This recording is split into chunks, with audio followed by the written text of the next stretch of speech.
ज्ञानड़ी कबीर ज्ञान सो ज्ञान, और जैसे घोड़ा तोब का करता चले मैदान। जगद्गुरु तत्वदर्शी संत रामपालजी महाराजांचे अमृत वचन सर्व पवित्र धर्मांच्या व पवित्र शास्त्रांच्या आधारावर। सत साहिब सतगुरुदेव की जय। बंदी छोड़ कबीर परमेश्वर जी की जय। बंदी छोड़ गरीबदास जी महाराज जी की जय। स्वामी रामदेवानंद जी गुरु महाराज जी की जय हो।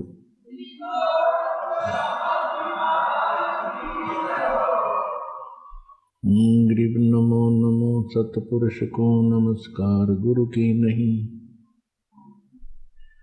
सुर नर मुनिजन साधुआं संतों सर्वस्ती नहीं। सतगुरु साहेब संत सब डंडो तुम प्रणाम। आगे पीछे मत हुए तिनको जान कुर्बान। नराकार निर्विषम काल जाल वैबंधनम।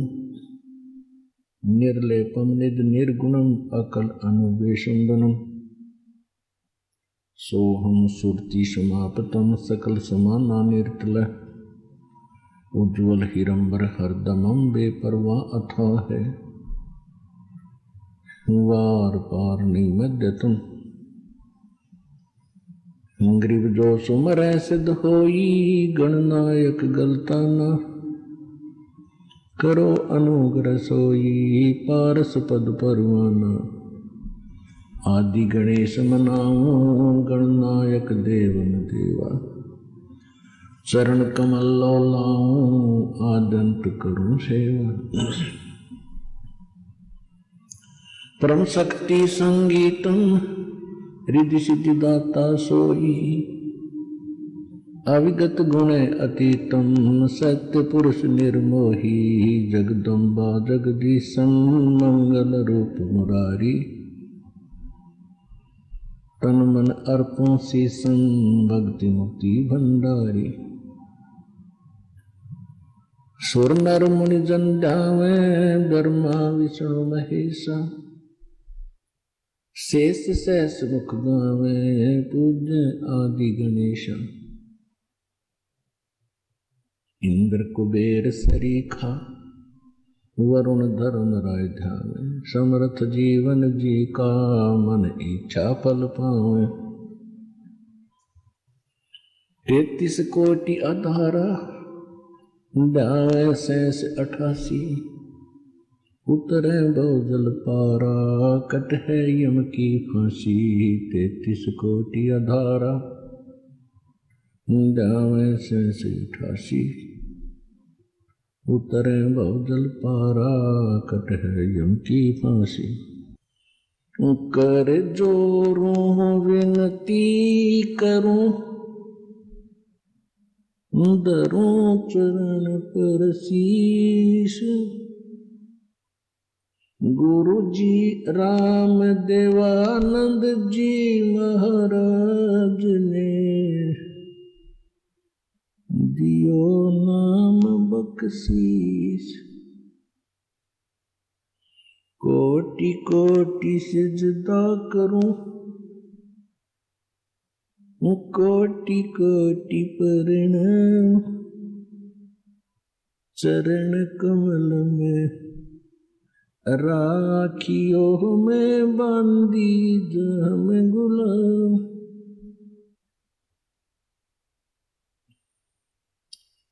कुत्ता हूँ गुरुदेव का, रामपाल दास का नाम। गले प्रेम की जेवड़ी, जाके तो वहाँ जाऊं। तो करो तो करो तो बावड़ो। दूर दूर करो तो जाओ। जो राखो तो ही रहूं, जो देवो सो खाऊं।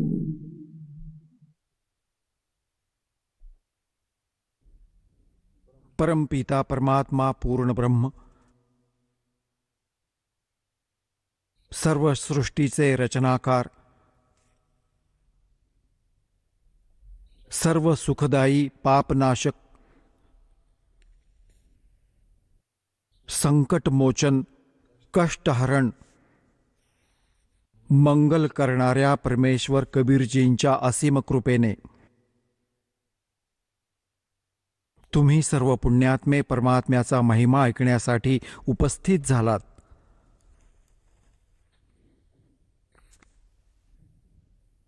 ह्या मानवाला, ह्या प्राण्याला सगळ्यात आधी सर्वात दुर्लभ जी गोष्ट आहे ती मानव शरीर सांगितलं आहे.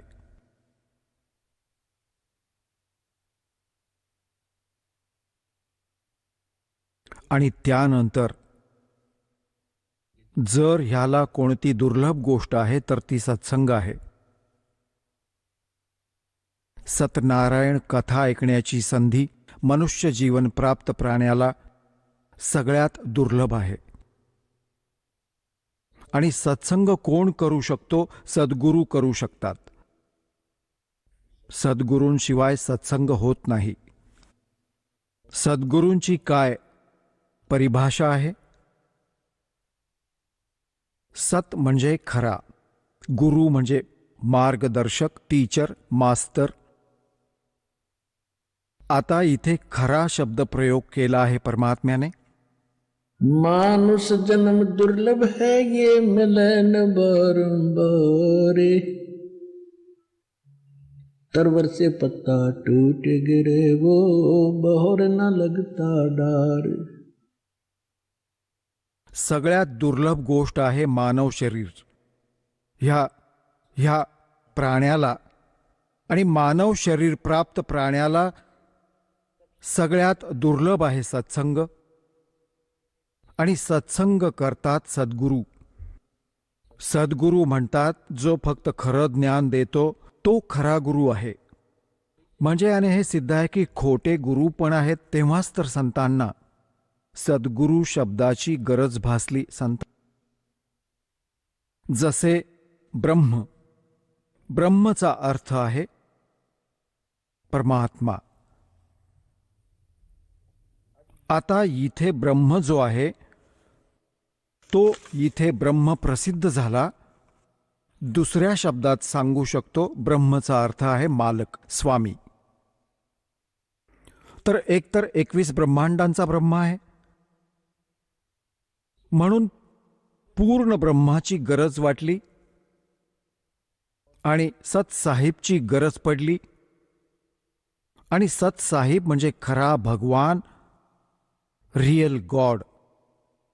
तर ह्याने हे सिद्ध होतं की कोणी खोटा गॉड पण आहे, कोणी खोटा देव पण आहे. तर अशाच प्रकारे सत्संगाने हे ज्ञान मिळतं. आणि सत्संग सद्गुरू सांगतात जे खरे गुरु असतात, खरा गुरु. तर खोटे देव पण आहेत, म्हणून सतसाहेबची गरज पडली. सतसाहेब, साहेब म्हणजे मालक, परमात्मा, भगवान, अल्लाह. तर खरा अल्लाह, खरा God, real God, true God. तर ह्याने हे सिद्ध आहे की कोणी खोटा परमात्मा पण आहे. तर ज्या लोकात आपण राहतोय तो खोटा देव आहे, खोटा प्रभू आहे. तो सतसाहेब नाहीये.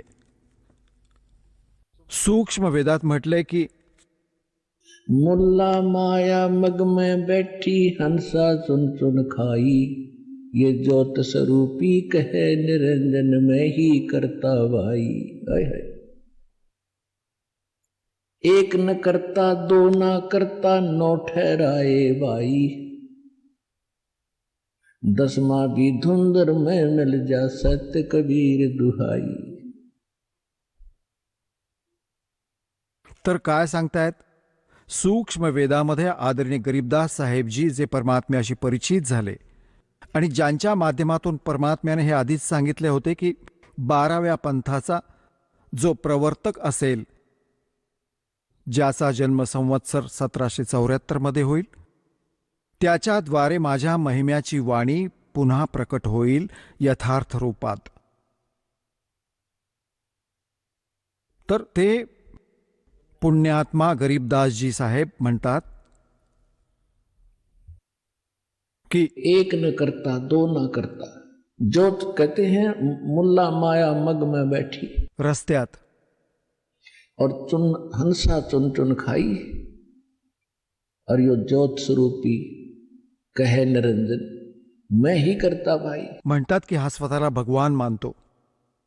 जसं श्री शिवपुराणात रुद्र संहितेत जेव्हा ब्रह्मा आणि विष्णूचं आपसात स्वतःच्या श्रेष्ठत्वावरून युद्ध झालं, भांडण झालं, लढाई झाली, त्यांच्यामध्ये ह्याने एक स्तंभ उभा केला, लिंग, खूप मोठा तेजोमय पिलर.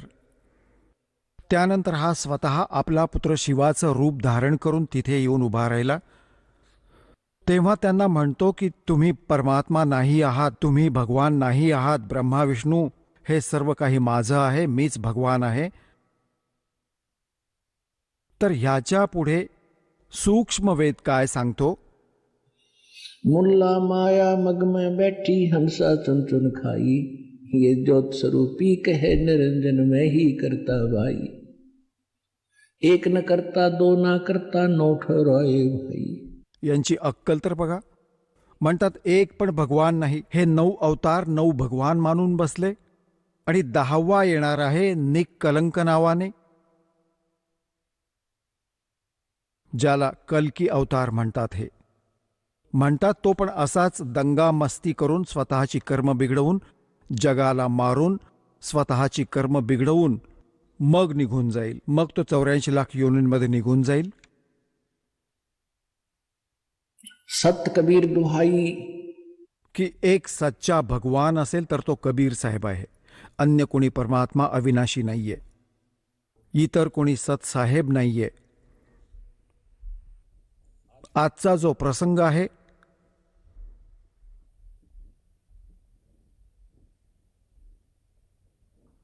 की परमात्मा कोण आहे, त्याला आपण कसं सिद्ध करायचं, कुठून प्रमाणित होईल,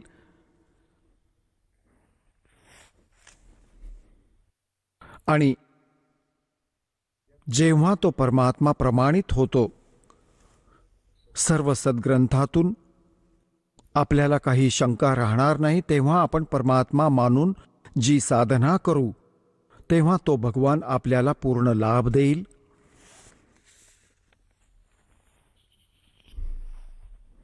तर प्रसंग चालू आहे की खरा साहेब आणि खरा गुरु हे दोघेही भेटतील, तेव्हाच आपलं कल्याण होईल. तर पुण्यात्म्यांनो, तुमचं सौभाग्य आहे की तुम्हाला मानव शरीर प्राप्त, जे प्राण्यांसाठी अति दुर्लभ सांगितलं आहे. दुसरी गोष्ट जी दुर्लभ आहे ती सद्गुरू, म्हणजे सत्संग म्हणा, सद्गुरू म्हणा. सद्गुरूशिवाय सत्संग होऊ नाही शकत. तर ती पण आज तुम्हाला मिळाली आहे. तुमच्या नशिबाचा, तुमच्या पूर्वजन्मातील संस्कारांचा काही एस्टिमेट लावला नाही जाऊ शकत. तुम्ही किती पुण्यकर्मी प्राणी. आज जरी कोणी गरीब आहे, झोपडीत राहतो, भले घरामध्ये राहतो, कोणी रिक्षा चालवतो, कोणी पायी मजुरी करतो वा कार हेलिकॉप्टरमध्ये जातो, हा मानव शरीर प्राणी जो आहे ते परमात्म्याची भक्ती करू शकतात. आणि दुर्भाग्य त्यांचं जे अजूनही खेळण्यांशी खेळतायत, सौभाग्य तुमचं जे भगवानाशी परिचित झालेले आहेत आणि त्या मार्गावर अग्रेसर होत आहेत. आता जसं 2 प्रकारे हे मानव शरीर तुम्हाला प्राप्त होतं, एक तर पूर्वसंस्कारांनी आणि एक टर्न वाईज असतं. टर्न वाईजचा अर्थ आहे 84 लाख प्रकारच्या प्राण्यात सर्व कष्ट सोसून त्यानंतर एक मानव शरीर मिळतं असं विधान आहे प्रभूंचं. तर जे अशा प्रकारे आलेले प्राणी आहेत जे टर्न वाईज म्हणजे नंबर वाईज ज्यांचा जन्म झालाय मनुष्याचा, ते पटकन भक्ती ग्रहण करत नाहीत. आणि जे पूर्वजन्मातील संस्कारात मनुष्य होते, आताही मनुष्य म्हणून जन्मले आहेत, तर ते असे मनुष्य जन्म त्यांनाच मिळतात जे मागच्या जन्मी काही ना काही भक्ती साधना करत होते. तर त्यांच्यात एक वेगळी ओढ, प्रेरणा निराळी असते परमात्म्यासाठी. त्यांना आधीपासूनच रुची असते, जन्मापासूनच असते. तर अशा प्रकारे मग मानव शरीर प्राप्त प्राण्यांमध्ये एक अजून 2 प्रकारची स्थिती असते, जशी एक तर भक्ती कर्म असतात आणि एक धर्मकर्म असतात. भक्ती कर्माचा अर्थ आहे ज्यांनी भक्ती केलीये, मंत्र जप केले आहेत परमात्म्याकडून, गुरुदेवांकडून दीक्षा घेऊन आधीच्या जन्मात, आणि एकाने भक्तीसोबतच पुण्य पण खूप केलेत. तर दोघांचंही मनुष्य जीवन चाललंय, कारण पूर्वीच्या संस्कारांमुळे चाललंय. ज्यांनी दान नाही केलं आणि भक्ती करतच राहिले, कारण की परमात्म्याने ते मंत्र दिले होते जे तुम्हाला चार्ज करून गेले होते 100-600 वर्षांपूर्वी. तर सोबतच परमात्मा हे पण सांगत होते, चिड़ी चोंच भर ले गई नदी न गट्टो नीर, दान दिए धन घटे नहीं, कह रे साहेब कबीर। देते को हर देत है जहां तहां से आन, अन देवा मांगत फिर साहेब सुने ना कान। धर्म तो 10 के नहीं ये 10 के तीनों लोक, खैरायत में खैर है वही की जो आत्म पोख। परमात्मा म्हणतात धर्माचा नाश होत नाही. भले तिन्ही लोक नष्ट झाले, ज्यांनी धर्म केला आहे असे प्राणी, त्यांचं परमेश्वर असं रक्षण करतो जसं आपल्या हातावर उचलेल. आणि भक्ती तर करायचीच आहे. जसं तुम्ही बी पेरलं पिकाचं, धान्याचं, गव्हाचं, तर बीज तर मूळ गोष्ट आहे. त्या बीजापासून रोप बनवून परिपक्व करण्यासाठी खूप अजून प्रोसिजर मोठी आहे. ती सगळी जर वापरली शेतकऱ्याने तरच पीक पूर्ण येईल. तर बी पेरल्यानंतर त्याच्यात वॉटरिंग होतं, सिंचन. त्याच्यानंतर त्याच्या तण जंगली गवत उत्पन्न होतं, त्यालाही वेचणं, काढणं, खत टाकणं, त्याचं रक्षण करणं, मग ते पीक प्राप्त होतं. तर अशाच प्रकारे ही नामे जी दिली जातात तुम्हाला, हे नाम दीक्षा मंत्र जे आहे तुमचे बीज आहे. आणि या भक्तिरूपी बीजाला, या पिकाला तयार करण्यासाठी ह्याच्यात 5 यज्ञ अजून आहेत. म्हणजे 5 या क्रिया तुम्हाला आणखी करायच्या आहेत. एक यज्ञ आहे धर्माचा, दुसरा यज्ञ ध्यान आहे, आणि तिसरा यज्ञ आहे हवन, आणि चौथा यज्ञ प्रणाम, आणि 5वा यज्ञ आहे ज्ञानाचा, म्हणजे सत्संग ऐकणे, सद्ग्रंथांना जे तुम्हाला पुस्तक बनवून दिले त्याचा अभ्यास करणे. तर हे 5ही जे यज्ञ आहेत, असं समजा खत आणि पाण्याचं काम करतील. जर ह्या भक्तिरूपी रोपात, बीजात, नामात तुम्ही हे 5 आयटम टाकले नाहीत, तर भक्ती तुमची अपूर्ण राहील, सफल होऊ नाही शकणार. कारण काय असेल की तुम्ही भक्ती करताय, तुमच्यावर इतरही सांसारिक संकट खूप येऊ शकतात. त्यासाठी धर्म केल्याने, धर्म केला असेल तर भगवान तुमच्या त्या समस्यांचं निराकरण करेल. तर मागच्या जन्मात परमात्मा आपल्याला सगळं ज्ञान द्यायचे, पण आम्ही आणि मग परमात्मा एक वचन अजून सांगतात की सुमरण से भला होगा मातर भला न हो. आता आम्ही हेच धरलं की भक्तीनेच गोष्टी बनतील, दान धर्म कमी केला नाही. आता तिथे म्हणतायत धर्म तो धसके नहीं, धसके तीनों लोग. धर्म धसकणे म्हणजे विनाश होणे, नष्ट होणे, गर्क होणे. तिन्ही लोक गर्क होऊ शकतात, पण धर्माचा नाश नाही होऊ शकत. तर अशा प्रकारे जे दास तुम्हाला सांगू इच्छितो की जो आज गरीब आहे, इथे दास बघतोय 90% गरिबी रेषेच्या खालचे पण पुण्यात्मे येत आहेत. 10% आहेत ज्यांचं नॉर्मल असं मीडियम असं काम आहे. तर सांगायचा भाव आहे की इथे दोन्ही कर्म सोबत चालतात. ज्यांचे केवळ मागचे भक्तिकर्म आहेत आणि दानधर्म कर्म त्यांचे इतके चांगले नाही आहेत, तर ते आहेत, ते इतके निर्धन व्यक्ती आहेत, पण पुण्यात्मा बरोबरीचा आहे. पुण्यात्मा म्हणजे जो ज्यांनी मागच्या जन्मी भगवानाची सेवा जी भक्ती केलेली आहे, तर दोघांचं भक्तिकर्म सारखंच आहे. भले कोणी शेठ आहे वा कोणी अगदी गरीब रिक्षा चालक आहे, आणि ज्याला हे नाम प्राप्त झालं, तर दोघांची जी भक्तिकर्म आहेत ती बरोबर आहेत. आणि गोष्ट राहिली धर्माची, तर ज्यांना आज अधिक सोयी संसारातील प्राप्त आहेत, तर त्यांनी मागच्या जन्मी धर्म पुण्य केले होते. आता एक छोटं उदाहरण इथे अजून सांगतो तुम्हाला. जसं आपण गोष्ट ऐकायचो की श्रीकृष्णाचा एक मित्र होता सुदामा. ब्राह्मण होता आणि तो इतका निर्धन होता की हँड टू माउथ होता. त्याची पत्नी म्हणायची की तुम्ही सांगता की श्रीकृष्ण द्वारकेचा राजा तुमचा क्लास फेलो होता, सहाध्यायी होता, तुम्हाला सगळं काही देऊ शकतो, मागून घ्या त्याच्याकडून. तर ब्राह्मणाचं कर्म नीट माहीत होतं, विद्वान पुरुष होते सुदामाजी. ते म्हणाले की मी मागच्या जन्मात काही धर्म केला नाही, ज्यामुळे मला आज धन प्राप्त नाहीये. तर परमात्मा म्हणतात धन चाहे तो दान कर और मुक्ती चाहे जपनाम. आणि दोन्हीही केल्याने गोष्टी बनतील. हे तर परमात्मा एक विधान सांगत आहेत. तर तो सांगायचा की मी मागच्या जन्मी मी पुण्य नाही केले म्हणून मी दुःखी आहे, कारण की सद्ग्रंथातून ज्ञान मिळतं.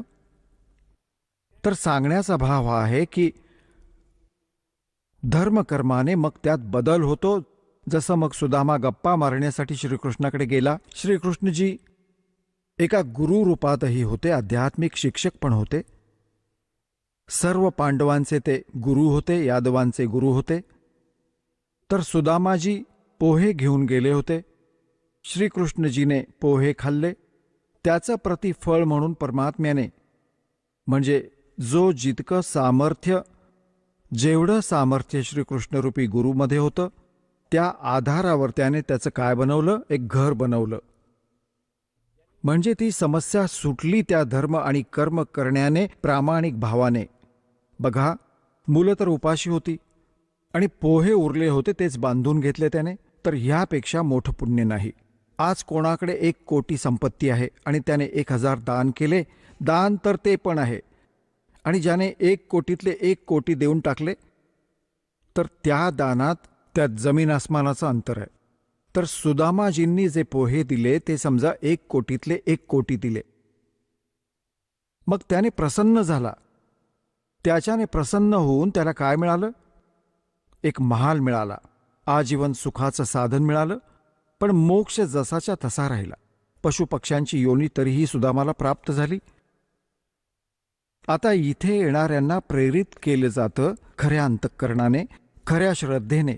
आपल्या सामर्थ्य अनुसार जरूर दान करा, मग त्याने तुमची ती समस्या सुटेल, तुमची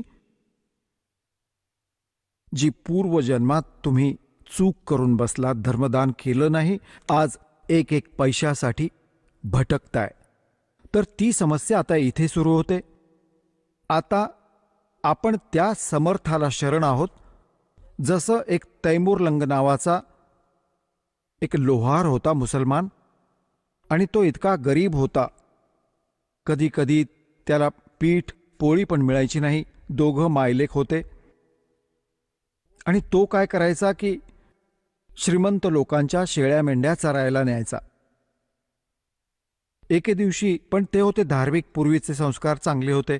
अतिथीला भोजन जरूर द्यायचे, स्वतः उपाशी राहायचे, अतिथीला जीव घालून झोपायचे.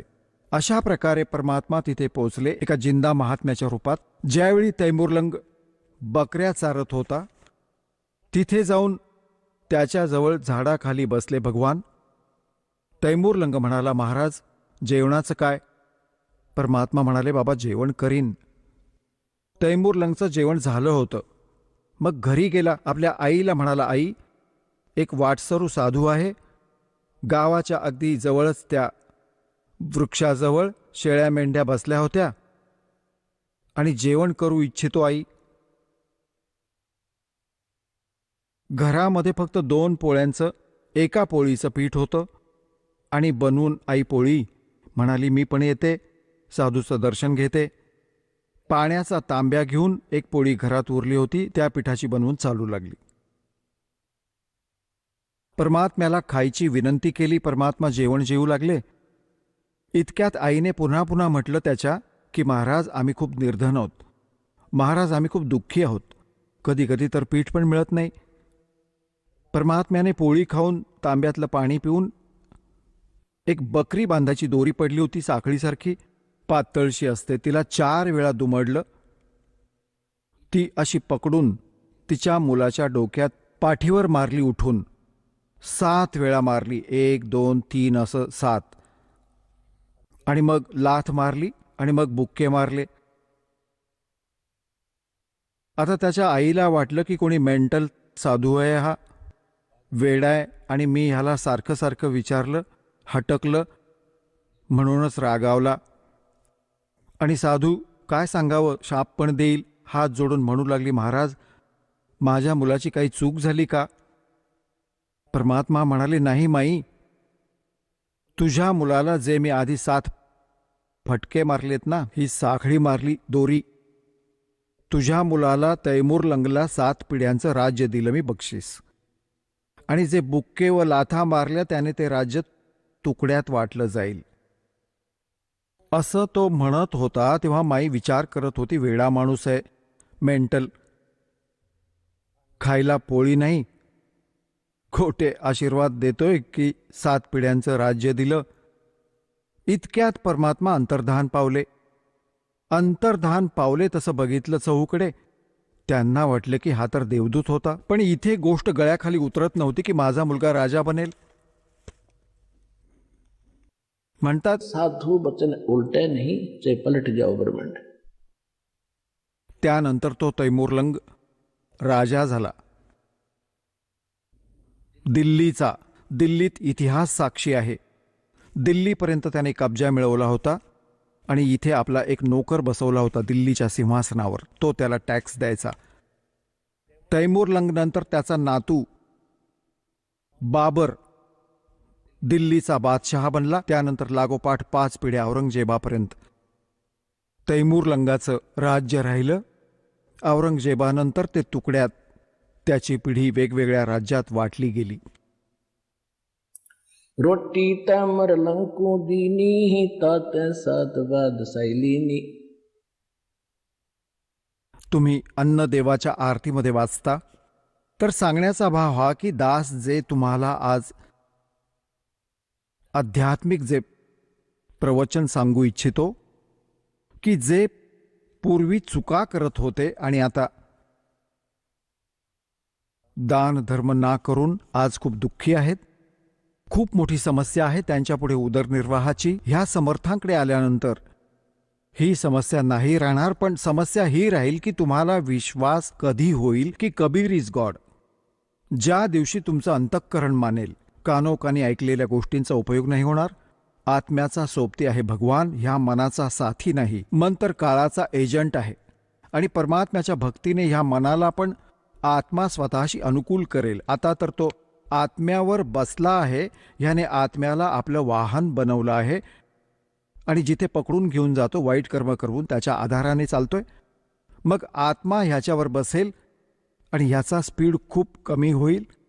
ह्या मनाचा फालतू कामात पण इतका स्पीड आहे, आणि जेव्हा हा चांगल्या कामात लावेल तर त्याच्यातही त्याचा तितकाच स्पीड आहे. त्याच्यावरती बसवेल भगवान तुम्हाला. तर सांगण्याचा भाव आहे दासाचा की तुम्हाला इथे येऊन हे ज्ञान सांगितलं जातं. तर आता तुम्ही दान करताय. दास बघतोय कोणी 10 रुपयांची मुश्किलीने त्याची दान करण्याची हिंमत होते, आणि मग दास बघतो की दुसऱ्यांदा तिसऱ्यांदा येतो तेव्हा 1000 रुपये टाकतोय तो माणूस. आत्मा सद्गदित होतो की मालकांनी ऐकलं ह्या आत्म्याचं, कारण की परमात्म्याचं विधान आहे. म्हणतात तुम्ही 1 रुपया दान कराल, 1000 देतो दाता तुम्हाला. जे दान तुम्ही इथे करता ते तुमचं नाही, ते तर भगवानाचं झालं, तुमचं नाही राहिलं.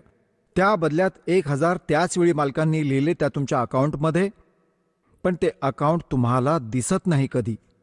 जे अकाउंट परमात्म्याने तुमचं उघडलं दीक्षा घेतल्यानंतर, ते बँक अकाउंट सूक्ष्म आहे. तुमच्या अंतःकरणात एक मेसेज भगवानाकडे वर तुमची एक अजून फाईल आहे, त्याच्यामध्ये तो मेसेज ॲड होतो. तुम्ही 1 रुपया दान केला, 1000 तुमच्या खात्यात लिहिले गेले. तर जे पैसे तुमचे होते, इथे दिलेला पैसा तुमचा नाहीये, तो परमात्म्याचा झाला. आणि ह्या परमात्म्याच्या पैशाचा तुम्ही सदुपयोग करा, इथे दुरुपयोग नका करू त्याचा. जो इथे पण सेवक आहे, येणारे पण अनेकदा बघितलंय, थोड्याफार त्रुटी हे करत राहतात. तर तुम्ही सावध राहायला पाहिजे. हा मालकांचा पैसा आहे. तुम्हाला तर मालकांनी त्याच वेळी दिले, तो नाही ठेवत आपल्याजवळ, तो तर पूर्ण परमात्मा आहे. म्हणतात चारों युगों में देख लो हमने किसका रखा मार. द्रौपदीने 1 वीत लांबीचा कपडा दिला होता, 9 इंच ढीग लावला त्याचा. सुदाम्याने थोडे पोहे दिले, महाल बनवला. तैमूर लंगने एक पोळी दिली, त्याला 7 पिढ्यांचं राज्य बक्षीस दिलं. म्हणतात चारों युगों में देख लो हमने किसका रखा मार. मी कोणाचं घेऊन परत दिलं नसेल. मारणं म्हणजे कोणी पैसा घेऊन दिला नसेल तर त्याने पैसा मारलं म्हणतात. तर परमात्मा म्हणतात की चारों युगों में देख लो हमने किसका रखा मार. आम्ही कोणाचा पैसा ठेवला नाही. तर सगळ्यात आधी आपल्या अंतःकरणात हे बसलं पाहिजे की हू इज गॉड, परमात्मा कोण आहे. आणि परमात्म्याला ओळखण्यासाठी आम्हाला कोणते पुरावे स्वीकारावे लागतील. सगळ्यात आधी आपले सद्ग्रंथ. आपले सद्ग्रंथ कोणते आहेत? पवित्र हिंदू धर्मातली जी नावं लिहिली गेली आहेत, पवित्र 4ही वेद, ऋग्वेद, यजुर्वेद, सामवेद, अथर्ववेद, पवित्र श्रीमद भगवद्गीता, पवित्र 18 पुराणे. यानंतर जे उपनिषद आहेत ना, ते तर कोणी ऋषी विशेषांच्या आपल्या अनुभवाच्या कथा आहेत. ती वेद आणि सद्ग्रंथांशी मेळ खात नसेल तर ती त्याच्या घरची आहे, आपण ती घ्यायची नाहीये. दुसरं असं, हे पवित्र वेद, पवित्र श्रीमद भगवद्गीता, पवित्र पुराण हे हिंदूंचे नव्हते, मानव जातीसाठी आहेत. त्यानंतर विभाग वाटले जाऊ लागले. तर मग जसं पूर्वीच्या काळी आपसात कापलेली क्षेत्र होती, जसं समुद्र पार करून मग अमेरिका, हे जे USA म्हणतात ज्याला, ते वेगळे झाले होते या क्षेत्रापासून. तर मग तिथे मग काळ भगवानाने नंतर वेगळी झाली. आधी तर सिद्धीच होत्या. आधी असं तिथे जायचे, एक दुसऱ्याशी संपर्क करायचे, सिद्धीने जायचे.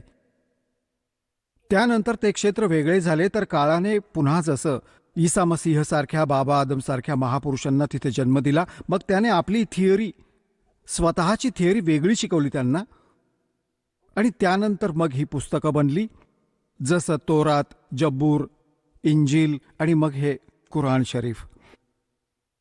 तर हे जे असं वास्तवात पवित्र ग्रंथ आहेत, पुराण आहेत आपली, ती मानव जातीसाठी आहेत. तरीही तर आपण ह्या सर्व सद्ग्रंथांना मान्य आहेत. हिंदूंना तर हे ग्रंथ मान्य आहेत, जे दासाने आत्ता सांगितले.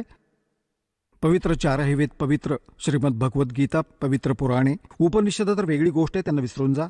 ते तर कोणा व्यक्ती विशेषाचा स्वतःचा जो अनुभव आहे, त्याने जसं ईश्वराला जाणलं त्याने तशी कथा लिहिली, ती वेद व गीता पुराणाची ताळमेळ करत नसेल तर ती ठीक नाही. आणि मग पुराण पण वेद आणि गीतेच्या निम्न स्तरावर येतात.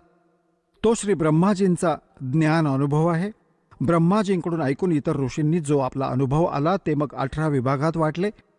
वास्तवात मूळ शास्त्र आपले पवित्र वेद, पवित्र गीता आणि पवित्र सूक्ष्म वेद आहेत. ते कम्प्लीट इन ऑल रिस्पेक्ट आहेत, ऑल इन वन आहेत, जे गॉड गिव्हन आहेत, जे भगवान स्वतः देतो.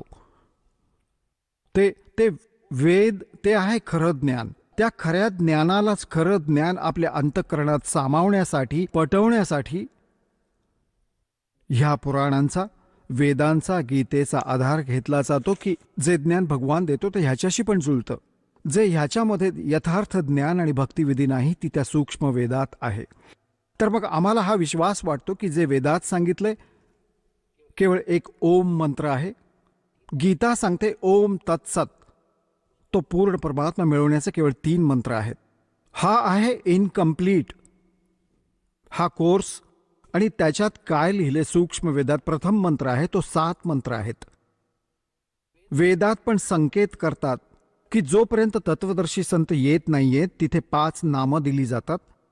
आणि जेव्हा तत्वदर्शी संत येतो तेव्हा ती वेळ येते भक्तीची, तर त्यावेळेस 7 मंत्र दिले जातात. त्यानंतर मग 2 मंत्र आणि मग कंप्लीट कोर्स करून मूळ मंत्र दिला जातो. तर हे आहे त्या सूक्ष्म वेदात सगळं ज्ञान. तर सांगण्याचा भाव आहे की पवित्र वेद, पवित्र श्रीमद भगवद्गीता, पवित्र पुराण, पवित्र बायबल 3 पुस्तकांचा, पवित्र पुस्तकांचा संग्रह आहे. आणि पवित्र कुराण शरीफ, पवित्र गुरुग्रंथ साहिब, पवित्र गुरुग्रंथ साहिबमध्ये जी महिला पहिलाची वाणी आहे ती वाणी आहे त्या परमात्म्याशी परिचित त्या पुण्यात्मा श्री नानक देवांची. त्यानंतर ज्या इतर गुरुदेवांची वाणी त्या गुरुदेवांचे, जर ते नानक देवजींच्या वाणीशी आणि सूक्ष्म वेदाशी जुळत नसेल तर ती त्या स्तराची वाणी नाहीये. तर म्हणून आपण आपल्या परमात्म्याला समजण्यासाठी, आपल्या परमात्म्याला ओळखण्यासाठी या सद्ग्रंथांचा आधार घ्यावा लागेल, यांच्यावरून प्रमाणित करावे लागेल. जे ह्या सद्ग्रंथांशी जे जुळतात आणि ह्या सद्ग्रंथांवर, ह्या कसोटीवर जे खरे उतरतात तर ते आहेत परमात्मा. तर सगळ्यात त्यानंतर ज्या महापुरुषांना परमात्मा प्राप्त झाला आणि त्यांनी मग कोणते मंत्र जपले, ज्याने त्यांना मोक्ष मिळाला, तर ते आहेत मंत्र भक्तीचे. आणि तेच मंत्र आपल्या सद्ग्रंथांशी जुळतात की खरोखरच ते मंत्र हेच आहेत आणि त्या महापुरुषांनी पण तेच मंत्र जपले आणि त्यांना मोक्ष मिळाला आणि सद्ग्रंथही तेच सांगतायत. तर हा आहे खरा भक्तिविधी. ह्यात फक्त 2च गोष्टी आहेत समजण्याच्या. एक तर हु इज रियल गॉड, वास्तविक भगवान कोण आहे, आणि what is the real worship of way of worship of God, परमात्म्याच्या भक्तीची जी रियल सत्साधना कोणती आहे, कोणता मार्ग आहे. हे 2 जेव्हा क्लिअर होतात तेव्हा मग निसंशय होऊन तुम्ही भक्ती करू शकता, तुम्ही भक्त बनाल. श्रीमद भगवद्गीता अध्याय नंबर 2च्या श्लोक 53 मध्ये 53 मध्ये म्हटले की अर्जुन, ज्यावेळी तुझी बुद्धी वेगवेगळ्या प्रकारे भ्रमित करणाऱ्या वचनांवरून हटून एका तत्वज्ञानावर स्थिर होईल तेव्हाच तू योगाला प्राप्त होशील, तेव्हाच तुझी भक्ती सुरू होईल, तू भक्त बनशील, योगी होशील. तर ह्या दासाचा जो उद्देश आहे, भगवानाचे काळाशी जे प्रॉमिस आहे, ॲग्रीमेंट आहे, ते हेच होतं. काळाने म्हटलं होतं की तुम्ही तुमचं ज्ञान देऊन तुम्ही तुमचं बनवा प्रभू, बायफोर्स करू नका. जो तुमच्या ज्ञानाला मानेल तो तुमचा झाला, जो माझ्या जंजाळात अडकेल तो माझा असेल. मी त्याला खाईन, नाचवेन, जन्म मृत्यूमध्ये त्याला फेऱ्या मारायला लावीन, त्यात अडथळा करू नका. परमात्म्याला तर माहीतच होतं की मी जर यांना घेऊन जाऊ शकतो एका सेकंदात पूर्ण विश्वाला, पण त्यांना तिथे जाऊनही पुन्हा तीच कुबुद्धी सुचेल, यांना पुन्हा पाठवावं लागेल मला. तर आधी तिथे नेण्याच्या योग्य बनवलं जाईल तुम्हाला इथून, तुमचे भक्तिकर्म वाढवून, तुमच्यात साधुता पण आणून, तुमच्यात विशेष तळमळ निर्माण करून, ते खरं ज्ञान सांगून, तुमच्यात विशेष तडफ तयार करून, तुमची एकमेव ओढ सतलोकात जाण्याची असेल तेव्हा तिथे जाल.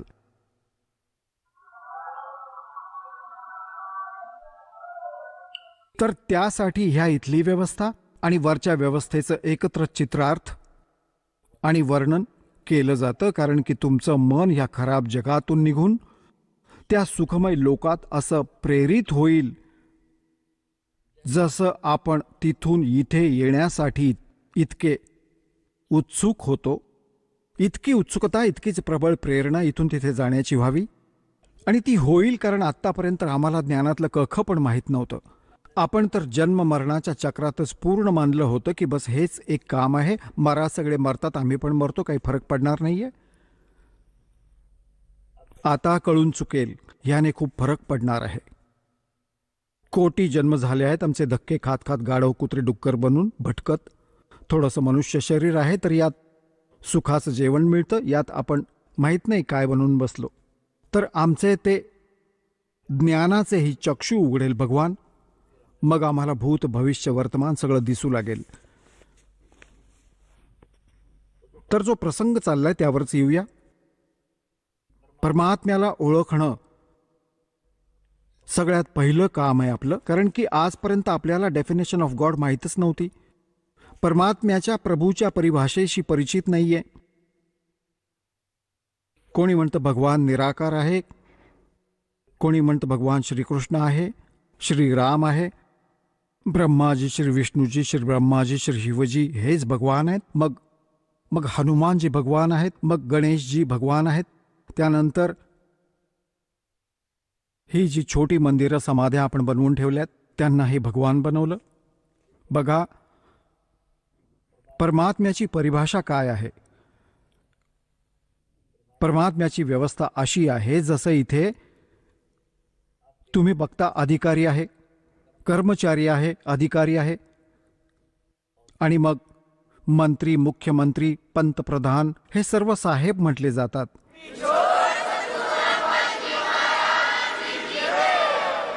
चला आता आपण त्या श्रद्धाळूंचे अनुभव जाणून घेऊयात ज्यांनी जगद्गुरू तत्वदर्शी संत रामपालजी महाराजांकडून दीक्षा प्राप्त केलेली आहे, तसेच त्यांच्याद्वारा सांगितलेल्या भक्ती मार्गावर चालत आहेत. नमस्कार. सत साहेब. आपलं नाव? माझं नाव दत्ता ज्ञानोबा कदम. आपण कुठून आलात? मुक्काम पोस्ट वाटूरफाटा, तालुका परतूर, जिल्हा जालना, महाराष्ट्र. आपला व्यवसाय काय आहे? माझा व्यवसाय लॉन्ड्री आहे आणि त्याचबरोबर मी ऑप्टिकलचं काम पण करतो. संत रामपालजी महाराजांची गुरुदीक्षा आपण कधी घेतली? संत रामपालजी महाराजांची दीक्षा मी 2010 मध्ये घेतली. संत रामपालजी महाराजांची गुरुदीक्षा घेण्या अगोदर आपण व आपला परिवार कोणती भक्ती साधना करत होतात? संत रामपालजी महाराजांची दीक्षा घेण्यापूर्वी मी ब्रह्म, विष्णू, महेश, त्याचबरोबर स्वाध्याय, जेणेकरून पांडुरंग शास्त्री आठवले हा स्वाध्याय मी जवळपास 7 ते 8 वर्ष केला.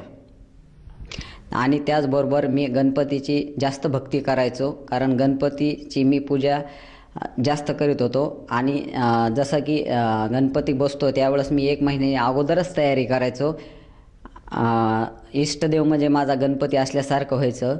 आणि आमच्या गावाहून राजूर म्हणून एक प्रसिद्ध गणपतीचं मंदिर आहे, त्या ठिकाणी आम्ही चतुर्थीच्या दिवशी जवळपास 50 ते 60 किलोमीटर अंतरावर पायी जायचो. मी सर्वात जास्त गणपतीची साधना करीत होतो. सर, जसं तुम्ही सांगत आहात की आपण श्री गणेशजींना आपलं इष्ट आराध्य दैवत मानलं होतं आणि त्यांची आपण मनोभावाने उपासना करत होते, तर असं असताना आपण संत रामपालजी महाराजांच्या शरणात कसे आलात? संत रामपालजी महाराजांच्या शरणामध्ये मी असं आलो, माझ्या गावी काही माझे मित्र आहेत, ते बरवाला ह्या ठिकाणी जात होते. जात असताना त्यांनी मला एक ज्ञानगंगा नावाचं पुस्तक दिलं. ज्ञानगंगा नावाचं पुस्तक मी बघितलं, वाचलं आणि त्यावेळेस मला कळालं की संत रामपालजी महाराज हे गीता, शिवपुराण, विष्णुपुराण, देवी महाभागवत, बायबल, कुराण यांच्यामधून सर्व काही साधना व देवी देवतांची भक्ती कशी करायची, काय करायची याची माहिती देत होते. त्यावेळेस मला असं वाटलं की बाबा संत रामपालजी महाराज आजपर्यंत आपल्याला कुठल्याही संतांनी असं सांगितलं नाही आणि आज संत रामपालजी महाराज हे आपलेच ग्रंथ खोलून त्याच्यातून भक्ती साधना कशी करायची आणि काय करायची याची माहिती देतात. त्याचबरोबर माझ्या मित्रांनी काही मला DVD दिल्या. त्या DVDतून सुद्धा मी संत रामपालजी महाराजाचं ज्ञान घेतलं आणि 2010 साली बरवाला ह्या ठिकाणी गेलो, तिथं बघितलं आणि ते साधना मी संत रामपालजी महाराजाकडून गुरुदीक्षा घेतली. सर, आजच्या घडीला भारतामध्ये बरेचसे साधू संत आहेत की जे स्वतःला संत म्हणून ओळखतात, स्वतःला तत्वदर्शी संत म्हणून संबोधतात. तर ह्या सगळ्या संतांच्या गर्दीमध्ये आपल्याला संत रामपालजी महाराज हेच एक खरे संत आहे, हेच तत्वदर्शी संत आहे, हे कसं काय पटलं? कारण की आजपर्यंत कुठल्याही संतांनी, कुठल्याही गुरूंना 4 वेद, 6 शास्त्र, 18 पुराण याचं प्रमाण देऊन सांगितलं नाही. आणि संत रामपालजी महाराज प्रत्येक शब्द हा गीता, वेद, पुराण, बायबल याच्या माध्यमातून सांगतात की नेमका मोक्ष काय आहे, कशापासून मिळतो. त्याच्यामुळं संत रामपालजी महाराजाकडे मी जाऊन गुरुदीक्षा घेतली आणि गुरुदीक्षा घेऊन संत रामपालजी महाराजांनी मोक्षाचा मार्ग दाखवला. आज पूर्ण विश्वामध्ये कुठलाही संत प्रमाण देऊन सांगत नाही आणि संत रामपालजी महाराज एक जर शब्द सांगायचा असला तर जवळपास 10 ते प्रमाण देतात आणि ते सिद्ध करून सांगतात की ही भक्ती अशी आहे आणि आपल्याला अशी करावं लागेल, हे केल्यानंतरच आपल्याला मोक्ष भेटू शकतो. त्यामुळं मी संत रामपालजी महाराजाची गुरुदीक्षा घेतली. सर, जसं तुम्ही सांगत आहात की संत रामपालजी महाराज हे शास्त्रोक्त भक्ती देत आहेत आणि म्हणूनच आपण त्यांची गुरुदीक्षा घेतली. तर या शास्त्रोक्त भक्तीमुळे आणि संत रामपालजी महाराजांच्या सतमंत्रामुळे आपल्याला व आपल्या परिवाराला काय काय अनुभूती आली? सांगायला गेलं तर भरपूर काय आहे, पण मी तुम्हाला जे बी मला 4 ते 5 असे काही लाभ झालेले आहेत की माझा विश्वास संत रामपालजी महाराजाशिवाय दुसऱ्या कुठल्याही गुरुवर नाही आहे. तर त्याच्यातला पहिला लाभ 2009 साली मला किडनी स्टोन झालता, म्हणजे मूतखडा झालता. 14.7 mm तो खडा होता, जेणेकरून त्याला खर्च येत होता जवळपास 2.5 लाख रुपये. मी जालना या ठिकाणी आलो, सोनोग्राफी केली. डॉक्टरांनी मला सांगितलं की बाबा तुला जवळपास 14.7 mm 2 खडे आहेत आणि ते ऑपरेशन केल्याशिवाय जमत नाही. तर त्यांनी जवळपास त्यावेळेस मला 2.5 लाख रुपये खर्च सांगितला होता आणि सांगितलं होतं की 2 ठिकाणी ऑपरेशन होईल. पहिलं ऑपरेशन एक तर मुंबईला करावं लागेल आणि दुसरं ऑपरेशन हे हैदराबादला करावं लागेल. पण आर्थिक स्थिती माझी इतकी बिघडलेली होती की मी 10,000 रुपयेसुद्धा खर्च करू शकत नव्हतो. परंतु संत रामपालजी महाराजाकडून गुरुदीक्षा घेतली त्याच्यानंतर दुसऱ्या दिवसापासूनच माझा जो मूतखड्याचा प्रॉब्लेम आहे तो सॉल्व झाला. काही औषध गोळी न घेता फक्त संत रामपालजी महाराज यांचा गुरुदीक्षा घेतली आणि माझा प्रॉब्लेम सॉल्व झाला. दुसरा माझा असा अनुभव आहे, माझं लग्न 2013 साली झालं. लग्न झाल्यानंतर 1 वर्षांनी माझ्या बायकोला दिवस गेले. दिवस गेल्यानंतर दिवस पूर्ण भरले. आम्ही दवाखान्यामध्ये गेलो. दवाखान्यामध्ये गेल्याच्या नंतर माझ्या मिसेसची डिलेवरी झाली आणि डिलेवरी झाल्या वेळेस माझा मुलगा सिस्टरच्या हातातून खाली पडला. खाली पडल्याच्या नंतर 5 मिनटं तो कुठल्याही प्रकारचा त्याचा श्वास पण चालत नव्हता, त्याच्या हालचाली पण चालत नव्हत्या. आवाज इतक्या जोरात आला की आम्हाला कळालं की माझा मुलगा खाली पडला. मी ऑपरेशन थिएटरच्या बाजूला गेलो. मॅडमला विचारलं, मॅडम कवाड उघडा, मॅडम कवाड उघडा, काय झालं? पण मॅडमच्या हातातून पडल्यामुळं मॅडम खूप घाबरली होती आणि मला बोलत नव्हती. पण ज्या वेळेस असा आवाज झाला की मला असं वाटलं की आता माझा मुलगा राहिलेला नाही. परंतु मी बाहेरून मॅडमला सांगत होतो, मॅडम तुम्ही काळजी करू नका, संत रामपालजी महाराजाकडून मी दीक्षा घेतलेली आहे, माझ्या मुलाला काहीच होऊ देणार नाही. त्यावेळेस मी माझ्या परमात्म्याला बाहेरून दंडवत घातला. मॅडमला सांगत होतो, फक्त मॅडम तुम्ही फक्त कवाड उघडा, माझ्या मुलाला काहीच होणार नाही. माझ्या परमात्म्यावर मला खूप विश्वास आहे, माझ्या मुलाला काहीच होणार नाही. परमात्म्याला मी प्रार्थना केली, दंडवत घातला. तसेच माझ्या सगळ्या परिवाराने दंडवत घातला. म्हणे परमात्मा ह्या दुःखातून तुम्ही काढा, माझा मुलगा पडलेला आहे, मॅडम काही घर उघडत नाही. भगतजी मी तिथं थांबलो, मॅडमला आवाज देत होतो, मॅडम काही उघडत नव्हत्या. पण काही क्षणांनी ज्यावेळेस मी दंडवत घातला त्यावेळेस मुलाला अचानक आवाज सुरू झाला. सगळ्यात मोठा माझा तो लाभ होता. मॅडम आल्या. मी म्हणलं मॅडम तुम्ही कवाड का उघडत नव्हत्या? मग मला मॅडमने सांगितलं की भैया तुमचा मुलगा माझ्या हातातून खाली पडला होता आणि त्याचे श्वास 5 मिनिटासाठी बंद झाले. पण त्यावेळेस माझ्या परमात्म्याने मला त्या दुःखातून काढलं व माझ्या परिवाराला काढलं आणि माझा मुलगा आज जिवंत आहे, तो 5 वर्षाचा आहे.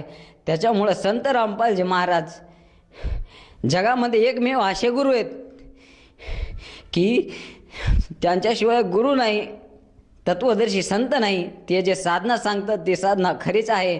आणि परमात्मा सांगतात की माझ्या भक्तावर असं कुठलंही संकट येणार नाही, कारण परमात्मा ते तारतात आणि भक्ताला कुठलीही अडचण होऊ देत नाही. त्याच्यानंतर तिसरा लाभ असा आहे माझा दुसरा मुलगा आज 2 वर्षाचा आहे. 9व्या महिन्यामध्ये मी जालन्याला संजीवनी हॉस्पिटलला माझ्या मिसेसची सोनोग्राफी करण्यासाठी येत होतो. येत असताना आंबडबायपासून दवाखान्याचं अंतर जवळपास 5 किलोमीटर असताना मोटरसायकलवर येत असताना मोटरसायकलची स्पीड जवळपास 40 ते 50 असताना अचानक कुत्रं आलं. कुत्रं आल्यानंतर माझी गाडी पडली. मिसेस ही पोटावर पडली. ज्यावेळेस पोटावर पडली त्यावेळेस आजूबाजूचे लोक इतके ओरडत होते की मला मारण्यासाठी आले. अरे भैया तुला काही कळतं का नाही म्हणे, अशा बाईला घेऊन चाललास, ती मागं पडली. ज्यावेळेस मी पाहिलं तर ती पोटावर होती. मला वाटलं नेमकी माझी मिसेस राहिली का नाही. घरी गेल्यानंतर परमात्मा म्हणलं मी काय तोंड दाखवू, माझं सगळं फॅमिली याच्यातच आहे, काय करू परमात्मा. माझ्या परमात्म्यावर एवढा विश्वास होता. माझी मिसेस सारखं रडू लागली. मी माझ्या मिसेसला बाजूला घेतलं. बाजूला घेतल्यानंतर तिला चरण अमृत दिला आणि प्रसाद द्यायला. म्हणलं काय होते पाहू आपण, आपले गुरुजी आहेत, ज्याप्रमाणे आपल्या मुलाला गुरुजीनं पहिल्यांदा वाचवलं, हातात हे दुसरं मूल आहे. परमात्मा जर जो मुलगा वारला ज्याला 5 मिनटं झाले त्याचा श्वास नाही, हे तर पोटातलंच आहे आणि यायचं राहिले बाहेर. बाजूला ठेवलेला असताना मी तिला इकून तिकून चोंबाळलं, शरण अमृत दिलं. तिच्या डोक्यात पाहिलं तर जवळपास मोठीशी गाठ आली. गाठ आल्यानंतर मला वाटलं हिच्या मेंदू गिंदूला लागलं नसेल, हिला ब्रेन ट्युमर वगैरे काही झालं नसेल. अनेक समस्या माझ्या मनामध्ये येत होत्या. माझी मिसेस रडत होती. पण मी म्हणलं काही होत नाही, आपल्याकडे मेन डॉक्टर आहे, चल आपण तिथं जाऊन पाहू. आणि परमात्मा असं करणार नाही, कारण परमात्माने आपल्याला अनेक वेळा वाचवलं. संजीवनी हॉस्पिटलच्या जवळ आलो, गाडी पार्किंगला लावल्याच्या नंतर मिसेसनं सांगितलं अहो माझा गर्भच फिरत नाही. गर्भ फिरत नाही म्हणल्यावर मी गाडी मला लावायची कळना. बाजूला बसलो. म्हणलं गुरुजी माझी काय परीक्षा घ्यायला लागले तुम्ही, आता तर गर्भच फिरणा झाला. घरी जाऊन काय तोंड दाखवू मी माझ्या आईवडिलाला, माझ्या सासऱ्याला. आणि परमात्मा माझ्या काही गलती झाली असली तर माफ करा, पण ह्या संकटातून मला काढा परमात्मा. बायको डॉक्टर साहेबाकडे गेली. डॉक्टर साहेबाकडे गेले असताना मी म्हणलं डॉक्टरला काही सांगू नको, आपण पडलेलो, नाही तर डॉक्टर लोक आपल्याकडे पैसे घेतील, आपली परिस्थिती नाही. मिसेसला चरणामृत दिलं आणि डॉक्टर साहेबाकडे पाठवलं. डॉक्टर साहेबाकडे पाठवल्याच्या नंतर परमात्माला पुन्हा मनोमन प्रार्थना केली. काही क्षणात माझ्या मिसेसने दरवाजा उघडला आणि बाहेर आली. मला वाटलं पुन्हा काय झालं. आता आल्याच्या नंतर सांगितलं अहो माझा गर्भ फिरायला लागला. त्यावेळेस भगतजी जमीन पायातून गेली की परमात्मा तुम्ही माझ्यावर लय उपकार आहे. तुम्ही माझ्या 2 मुलाला जीवनदान दिलं, जे की गर्भ बंद झालेला चालू होत नाही, पोरग पाळलेलं जिवंत होत नाही, असं कसं काय व्हायलं परमात्मा. त्यावेळेस माझ्या गुरुजीनं मला 2 वेळेस तारलं. आणि आज त्या संताविषयी मी तुम्हाला सांगाल तेवढं कमी आहे, पण अशा अनुभव आहेत जर ज्याला कोणाला विश्वास नसेल वाटत असेल तर मी माझा नंबर देतो, माझ्या बायकोचं तुम्हाला बोलणं करून देतो की ती संतांमध्ये इतकी सामर्थ्य शक्ती आहे की ते काहीही करू शकतात. सेकंदामध्ये परमात्मा जीवन दान देतात. माझ्यासारख्या सामान्य माणसाला 10,000 नसताना 2.5 लाख रुपयाचं ऑपरेशन परमात्माने नामदीक्षा होताच केलं. माझ्या मुलाला वाचवलं आणि ज्या बाईच्या पोटात गर्भ आहे, जर मी गुरुमंत्र नसता घेतला तर माझी बायको टरबुजासारखी फुटली असती. इतके परमात्माचे माझ्यावर उपकार आहेत की ह्या जन्मात तर मी परमात्माचे उपकार सुद्धा हे सोडू शकत नाही. सर, जसं तुम्ही सांगत आहात की संत रामपालजी महाराजांच्या सद्भक्तीमुळे आज आपण व आपला परिवार खुशाल आहेत. मुख्यतः आपल्या परिवारावर जे काही संकट आले होते ते पूर्णपणे दूर झालेत आणि मृत्यूच्या दारातून आज आपल्या 2 बालकांना संत रामपालजी महाराजांच्या सद्भक्तीमुळेच ते बाहेर येऊ शकले. हा मोठा चमत्कार आज आपण इथं बयान केला. तर ह्या आपल्या अनुभवातून आपण आपल्यासारखे जे अन्य काही आपले मित्र आहे, परिवार आहे, आप्तेष्ट आहे, नातलग आहे आणि जो भक्त समुदाय आज आपल्याला TV चॅनलच्या माध्यमातून बघत आहे, ह्या सर्वांसाठी काय संदेश द्याल? मी फक्त प्रार्थना करू शकतो. आज संत रामपालजी महाराज 4 वेद, 6 शास्त्र, 18 पुराण ह्या ग्रंथातून आपल्याला मोक्षाचा मार्ग कसा आहे, भक्ती कशी करावी आणि मोक्षाला कसं जावं हे परमात्मा सांगतात. त्याचबरोबर परमात्मा सिद्ध करून देतात.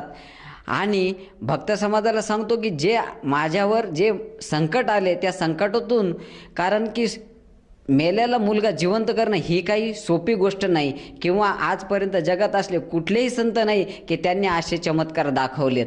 त्याच्यामुळं भक्त समाजाला सांगतो की संत रामपालजी महाराजांचे सत्संग चालतात, तुम्ही सत्संग बघा. जे सांगतात वेद पुराणातून त्या गोष्टी तुम्ही टॅली करा आणि संत रामपालजी महाराजांकडून तुम्ही उपदेश घ्या, जेणेकरून तुमच्यावर जे काही संकट असतील ते परमात्मा सॉल्व करतील आणि तुम्हाला मोक्षाचा मार्ग दाखवतील. सर, जसं तुम्ही सांगत आहात की आज मानव समाजाने संत रामपालजी महाराजांचा मार्ग समजून घेतला पाहिजे आणि त्यांच्याकडनं नामदीक्षा घेऊन आपलं जीवन सफल करायला हवं.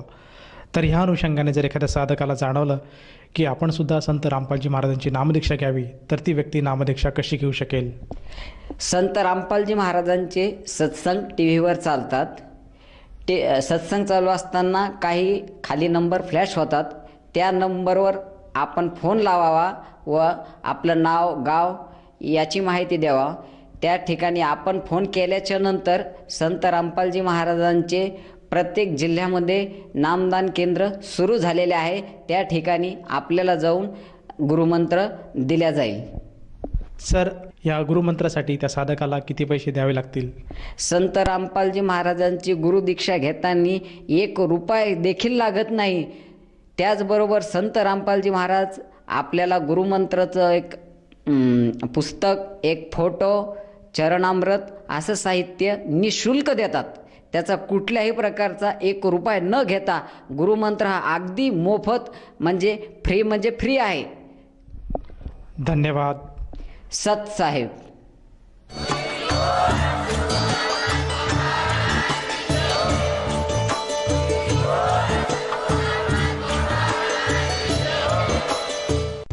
आपण ऐकत होता जगद्गुरु तत्वदर्शी संत रामपालजी महाराजांचे मंगल प्रवचन. निःशुल्क नामदीक्षा प्राप्त करण्यासाठी आणि अधिक माहितीसाठी संपर्क करा 7030303951 7030303952. आमची वेबसाईट आहे www.jagadgururampalji.org. सर्व पवित्र धर्मांच्या व पवित्र शास्त्रांवर आधारित प्रमाणित अनमोल पुस्तक ज्ञानगंगा किंवा जगण्याचा मार्ग यापैकी कोणतेही एक पुस्तक निःशुल्क मागवण्यासाठी आम्हाला आपले पूर्ण नाव, पूर्ण पत्ता, पिनकोड सहित आणि फोन नंबर लिहून 7030303951 7030303952 नंबरवर SMS करू शकता.